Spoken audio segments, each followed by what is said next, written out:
Hey there, Pawsome listeners. Welcome back to another exciting episode of Dog with Blog, the podcast where we bark about all things dog. I'm your host, and today, we've got a topic that's close to every dog lover's heart: convincing your parents to get a dog. I know it can be a bit rough trying to persuade your parents, but fear not. Today, I've got some tips and tricks up my furry sleeve that'll have them wagging their tails in no time.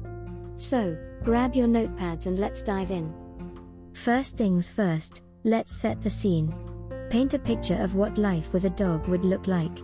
Describe the joy, companionship, and all those unforgettable moments. Share heartwarming stories of famous dogs, like Lassie and Hachiko, and how they've enriched their owners' lives.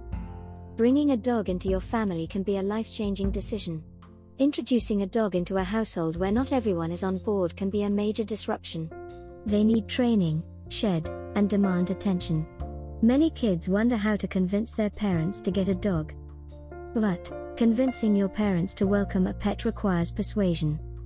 Dogs demand time, effort, and sometimes additional expenses, which can be a concern for parents considering this decision. As someone who's had dogs for decades, I understand these sentiments. Making a compelling case for adding a canine companion to your home starts with you. Are you ready for the responsibility that's pet parenting? The benefits of having a dog. The American Heart Association says owning a pet, especially a dog, reduces the risk of heart disease and helps you live longer. Dog owners have lower rates of depression compared to those without pets. Interaction with dogs or cats leads to the release of serotonin and dopamine, promoting feelings of calm and relaxation. Responsibility and life lessons. Now, let's address the bigger word, responsibility. Assure your parents that you're ready to take on the responsibilities that come with having a dog. Talk about how it can be a great learning experience, teaching you about commitment, empathy, and time management. Addressing concerns. It's natural for parents to have concerns. Anticipate their worries and address them head-on. Be prepared to talk about issues like allergies, time constraints, and potential costs. Show them you've done your homework and have a plan in place. Understand your parents' concerns. Are they worried about the time commitment, allergies, or the extra responsibilities? Acknowledge their apprehensions and provide solutions. Being responsible is admirable, but owning a dog comes with long-term commitments. Consider plans like living abroad, travel, and career goals. A puppy is like having a baby, impacting your freedom and routines. Your parents might cherish this phase without added responsibilities. You can have fun with dogs without a long-term commitment by trying things like dog sitting, volunteering, or fostering.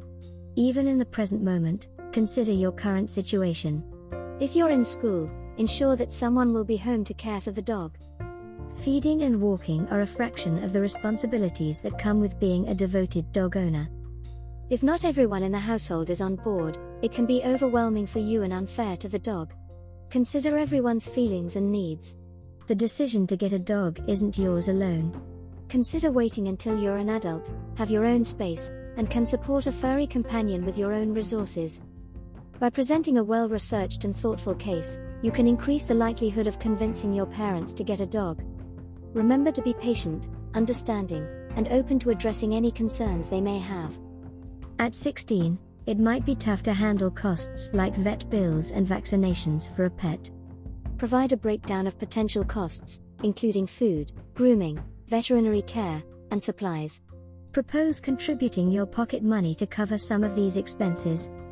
Caring for a pet is a demanding responsibility as dogs require a lot of work. People with pets tend to have healthier hearts, showing lower levels of triglycerides and cholesterol. Heart attack survivors who own dogs tend to have better long-term survival rates. The trial period. Suggest a trial period to put their minds at ease. Volunteer to take on extra responsibilities, like feeding, grooming, and walking. This way, they can see firsthand how seamlessly a dog can fit into your family's routine. Meeting the pup. Now, it's time for the pièce de résistance, meeting the dog. Arrange a visit to a local shelter or a breeder's home.